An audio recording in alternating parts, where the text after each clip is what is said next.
Hello, friends from across the nation and around the world.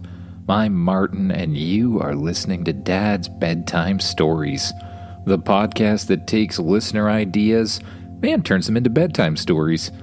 Tonight, our listener idea came to me on my Google form from someone named Ellie O. Ellie wanted a story where a monkey seeks to find a mystical golden banana of some kind, and on the way has to go through a swamp and, of course, a volcano.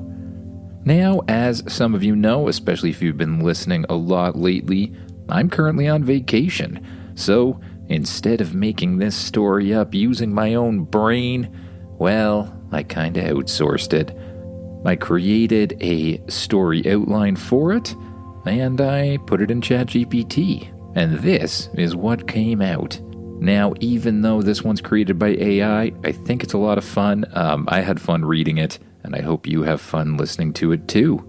If you like the podcast, the best thing you can do to help us out is to share it with a friend or rate and review us, particularly on Apple. It goes a really long way. I've had lots of great reviews lately, and I really appreciate people who take the time to do that, especially to the parents who, you're trying to put your kid to bed, but you take a little time to write a quick review. It means a lot to me, so thank you very much. And now, on to the podcast. Just get as comfy as you can in that bed, close your eyes, and imagine yourself doing what the character in the story does, who in this case is the Monkey King. That's right, I decided it wasn't just any monkey. This one would be about the Monkey King. At the heart of the jungle, where the vines hung like curtains and trees whispered secrets to one another, there was a tree unlike any other. It stood taller than the rest, its bark glittering faintly with golden lines, and from its highest branch dangled a single fruit, the golden banana. Legend said it was planted by the very first monkeys, blessed by the heavens and bound by the spirits of peace. As long as the banana remained untouched, the animal kingdoms would live in harmony. No lion would roar out of turn, no ant would invade without reason, and even the frogs remembered to share the pond. So, naturally, it was stolen. Monkey King awoke to shouting. He sat up in his hammock made of woven banana leaves, his hair sticking up in all directions, his tail twitching with alarm. Your Majesty, cried a panicked lemur guard. It's gone. The banana of balance. The Monkey King blinked, scratching his ear, and leapt out of bed. He ran outside and saw that the jungle was in disarray. Birds were squawking and, different languages than normal. Elephants were arguing with geckos, and a squirrel had declared herself queen. And, sure enough, when the Monkey King climbed up the sacred tree, the fruit was missing. Only a faint shimmer remained in the air, like a memory of golden light. This, he said gravely, this is bad. He cracked his knuckles and summoned the flying Nimbus cloud with a sharp whistle. The cloud zipped from the sky like a loyal puppy, stopping just short of bumping into him. We ride, Nimbus, he declared, hopping aboard. Find the thief, restore the balance, and maybe stop that squirrel from starting a monarchy. The Nimbus puffed with excitement and rose into the sky. Well, Nimbus, I'm thinking if anyone knows what's going on here, well, It's probably someone who lives somewhere terrible, like the Swamp of Sorrow. Yep, let's go to the swamp first, the Monkey King commanded. We can see what our old friend, Crocospella, is up to.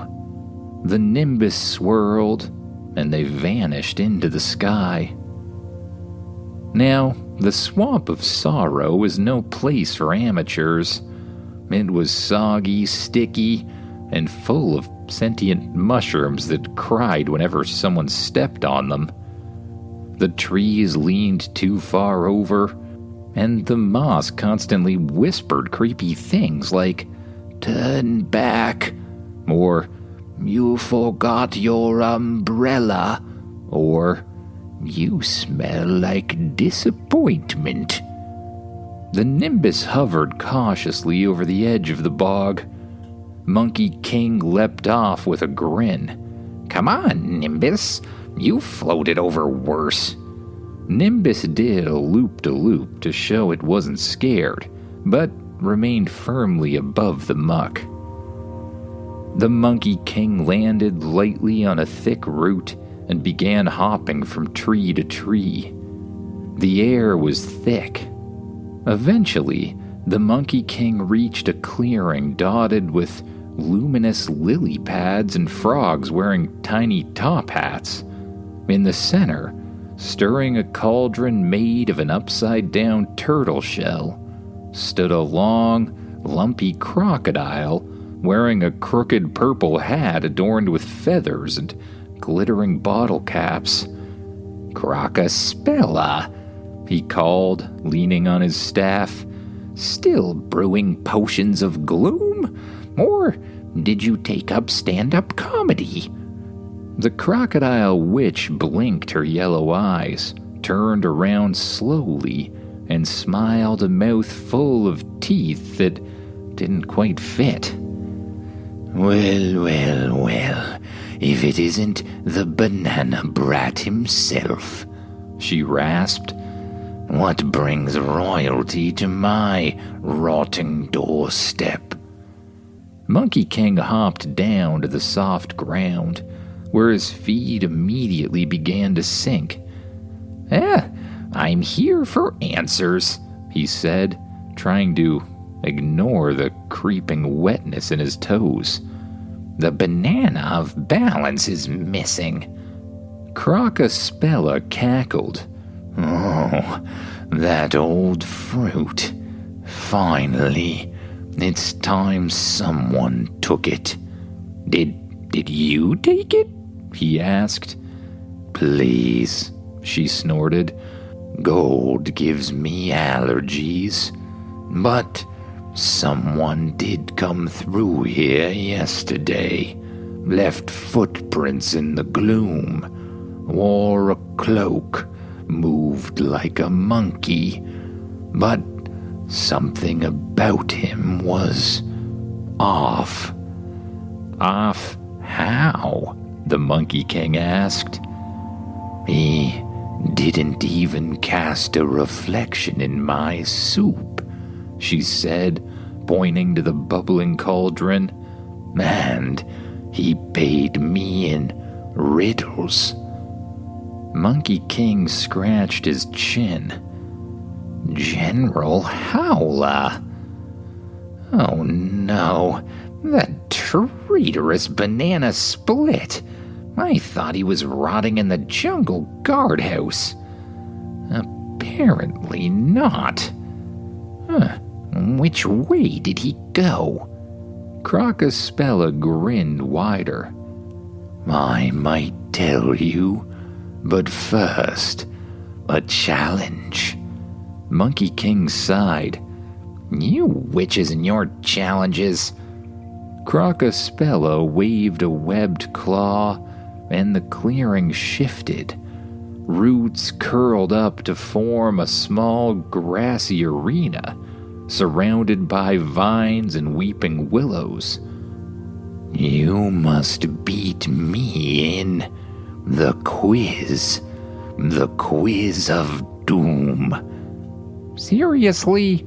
the Monkey King asked. Monkey King rolled his eyes and took a seat on a mossy stump. "Fine, let's doom it up." "Question 1, Crocospella said. What walks on 4 legs at dawn, 2 legs at noon, and 3 legs at dusk?" "That's an old riddle," Monkey King said. "A person. Crawling baby, walking adult, cane-wielding elder." Crocospella hissed. "Correct. Question 2. What has roots that nobody sees? Is taller than trees. Up it goes, and yet never grows." "A mountain," he said confidently. "Correct," Crocospella responded. "Final question. I have no banana, yet monkeys love me. I grow from below, but reach toward the sky. If you swing on me, I will let go." Monkey King frowned. Vine?" Crocospella scowled. "I was going to say a self-aware vine, but fine." She sulked for a moment and then reached into a jar of eyeballs and handed him a slimy compass that was made of bone and a shell. "This will point you towards your traitor, but beware, he's heading through the singing volcano.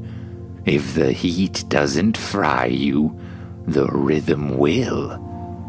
"Thanks, Crocospella," Monkey King said, pocketing the compass.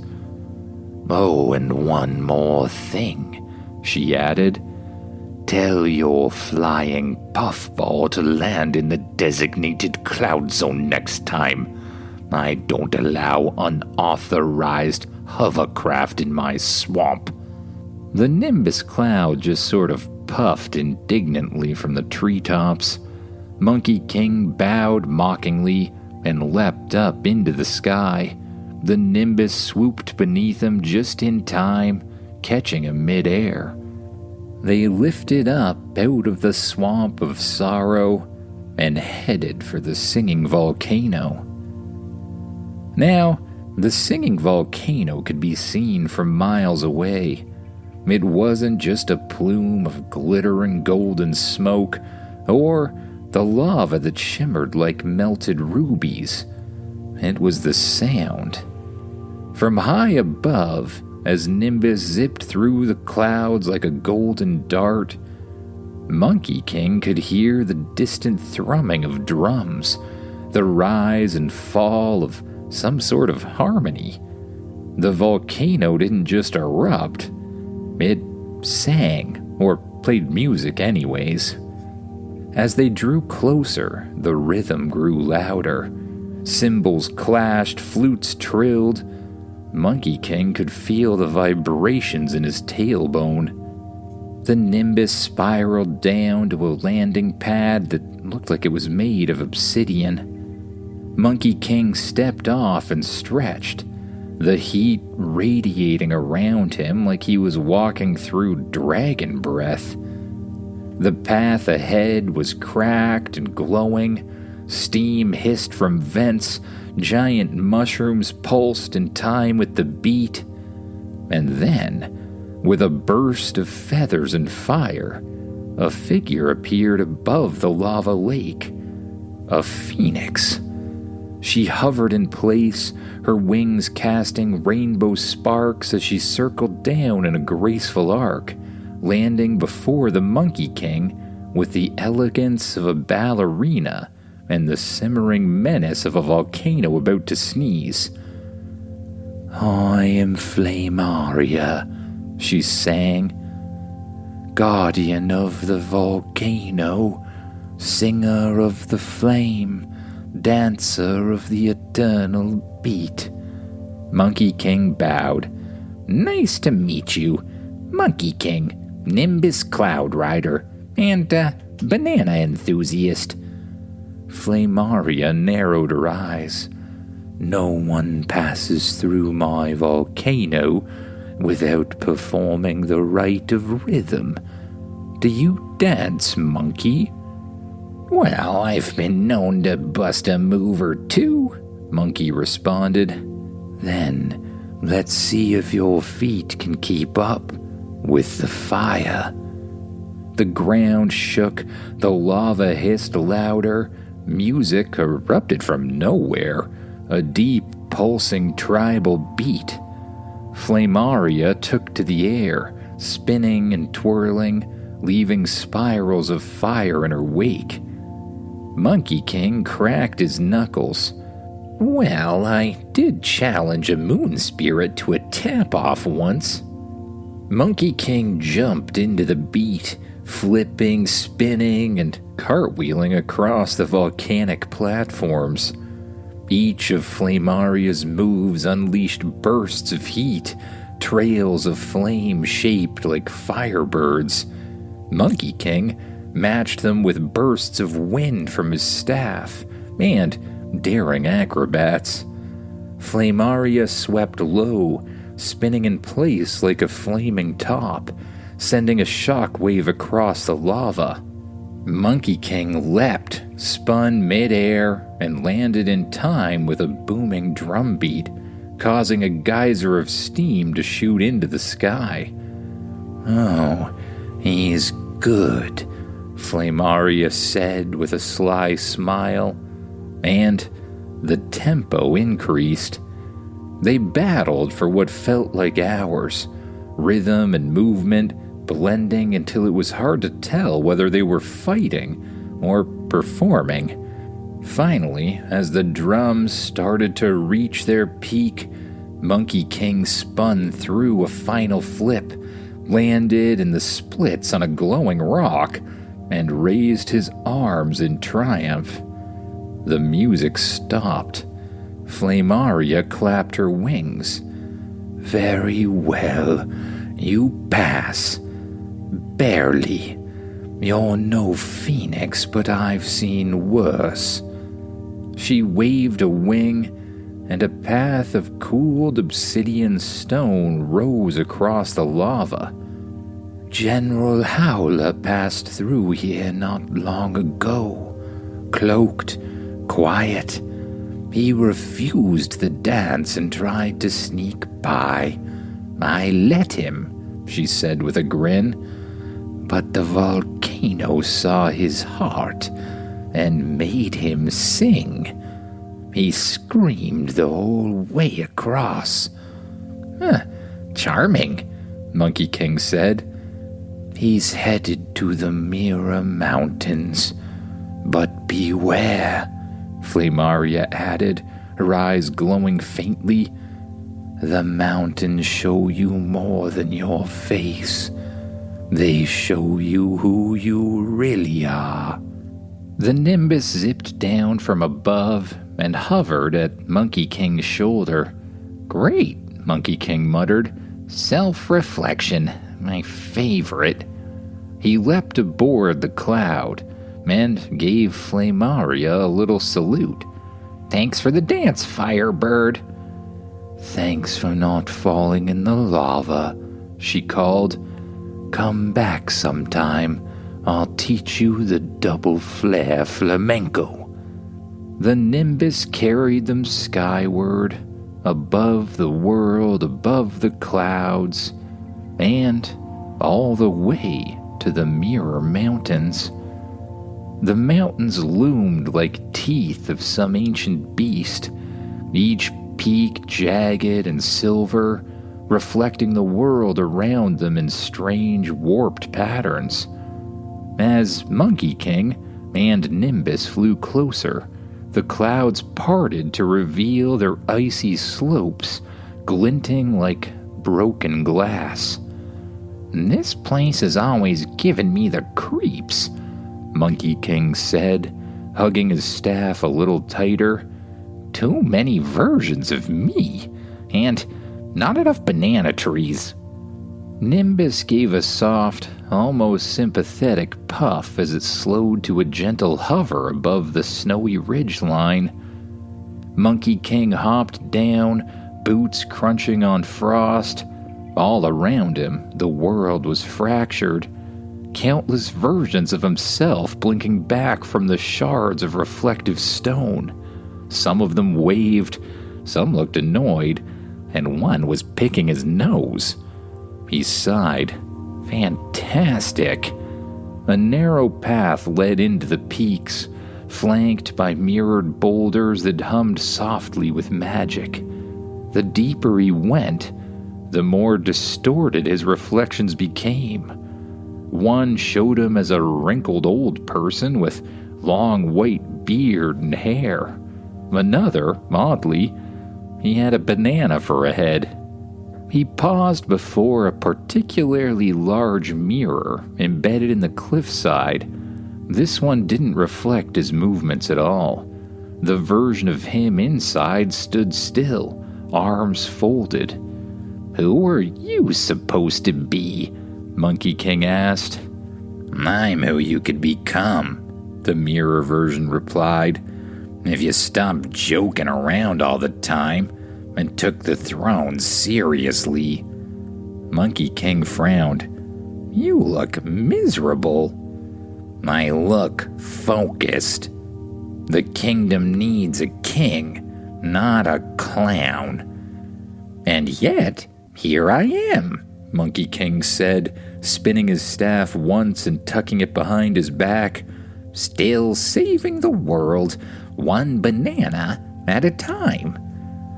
The mirror self rolled his eyes and vanished. "Right," Monkey King muttered.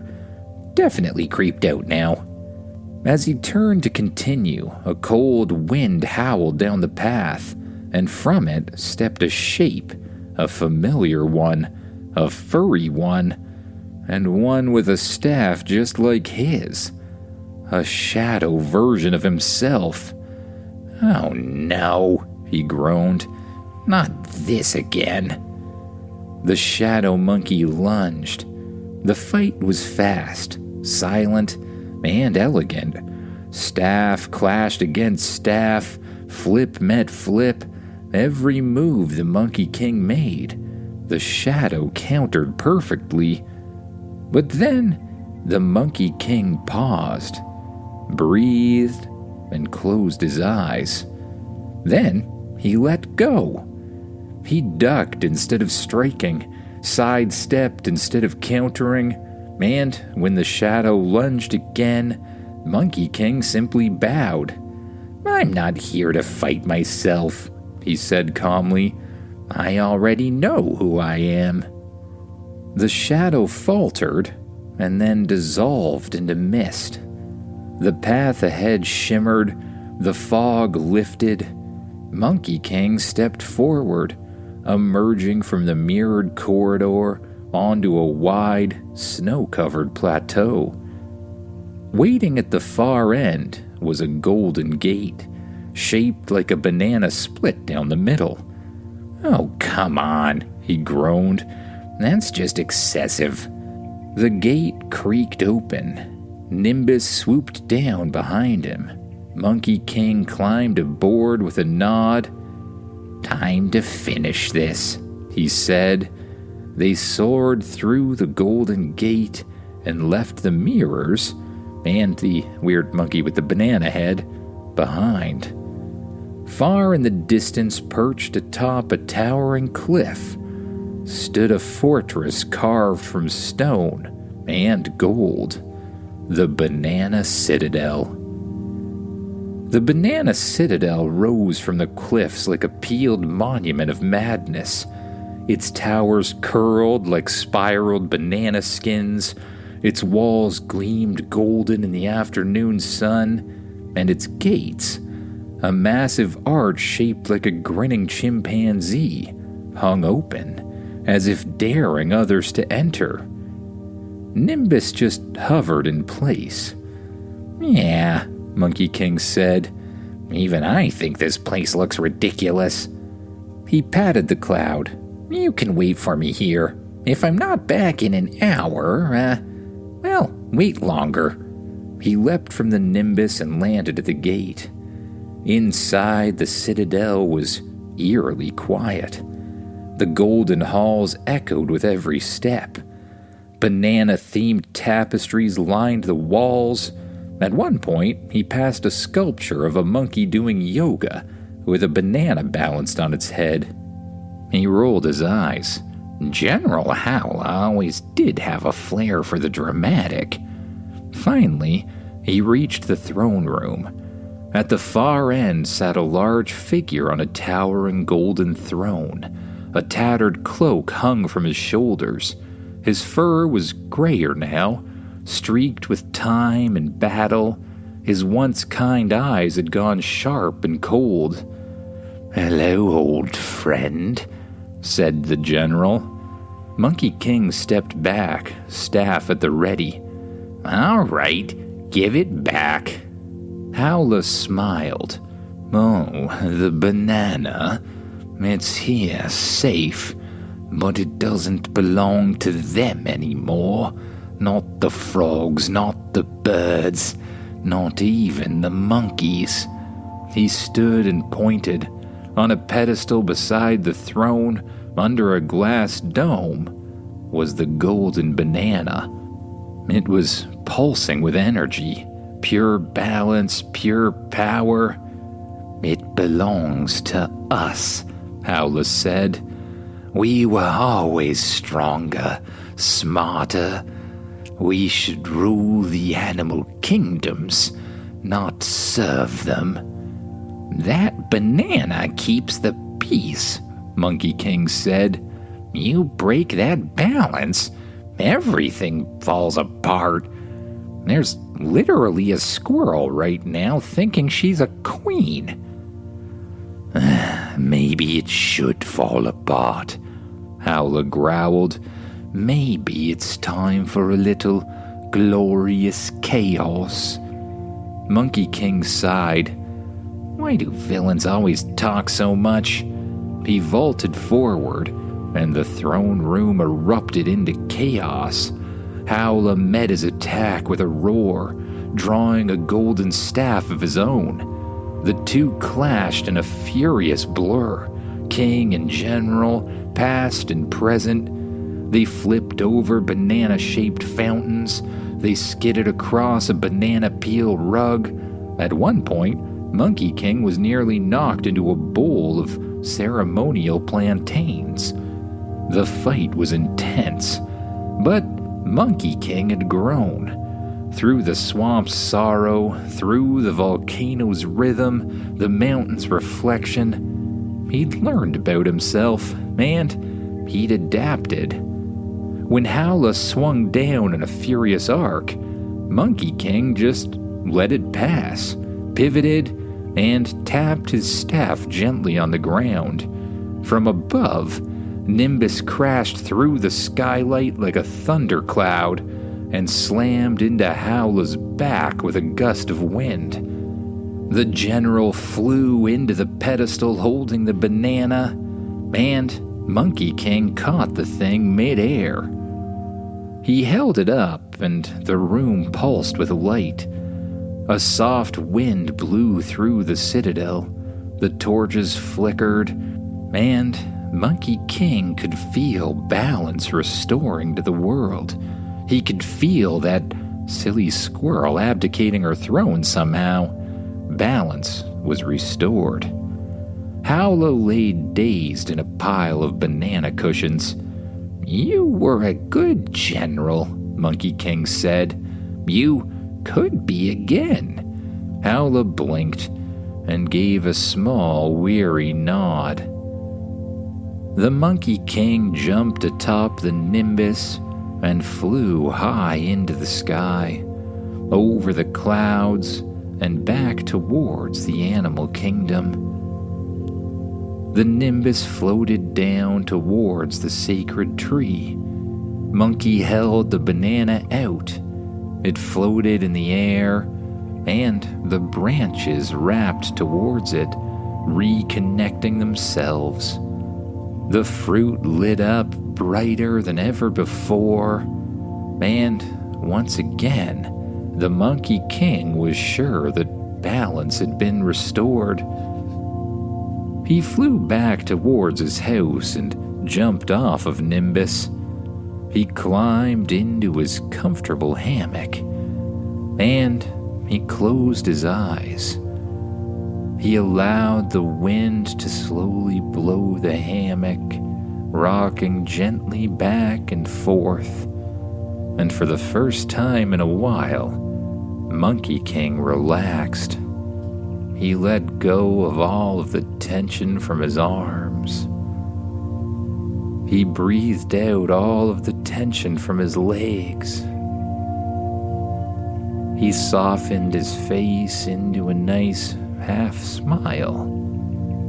And slowly, he allowed himself to drift off to thoughts of new dreams and new adventures to come. Good night, everyone.